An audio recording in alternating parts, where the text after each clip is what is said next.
Item Number: SCP-289. Object Class: Safe. Special Containment Procedures: currently located at Site-17 under the supervision of Dr. SCP-289 is to be suspended on a 10 cm by 10 cm platform in the exact center of a 5 m by 5 m by 5 m concrete room. It is to be monitored at all times by no fewer than 2 mounted cameras whose video feeds will be recorded and archived if deemed necessary upon review. Every 30 days, SCP-289 is to be moved to an identical housing facility on the other side of Site-17 to avoid unnecessary inertial buildup. No personnel are allowed to approach closer than a 1.6 meter radius of SCP-289 unless they have prior authorization from 2 Level 3 supervisors attached to this project. Additionally, any personnel interacting with SCP-289 are to have read all authorized documents relating to SCP-289 and to have a thorough understanding of its capabilities and the time limits involved. Description: SCP-289 is an irregularly shaped mass of hematite, with analysis showing trace amounts of aluminum, phosphorus, and water. SCP-289 has the unique property of intensifying the effects of inertia over objects in a 1.6 meter radius over time.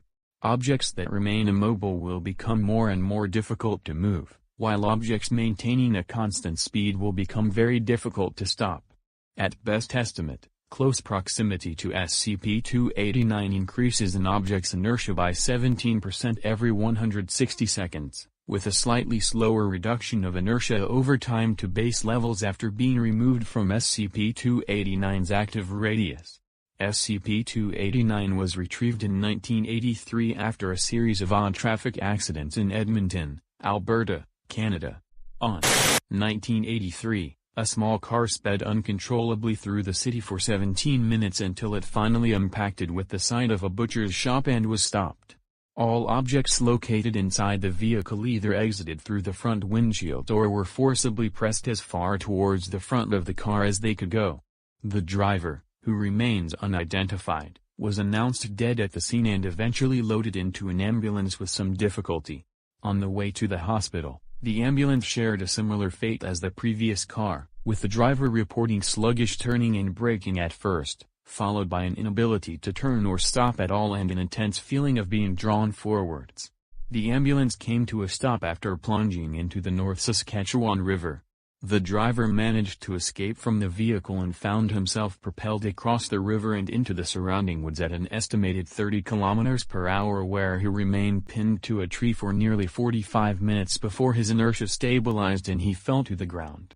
SCP agents arrived within the week to retrieve the ambulance's contents, and were able to identify SCP-289 as the source of the disturbances.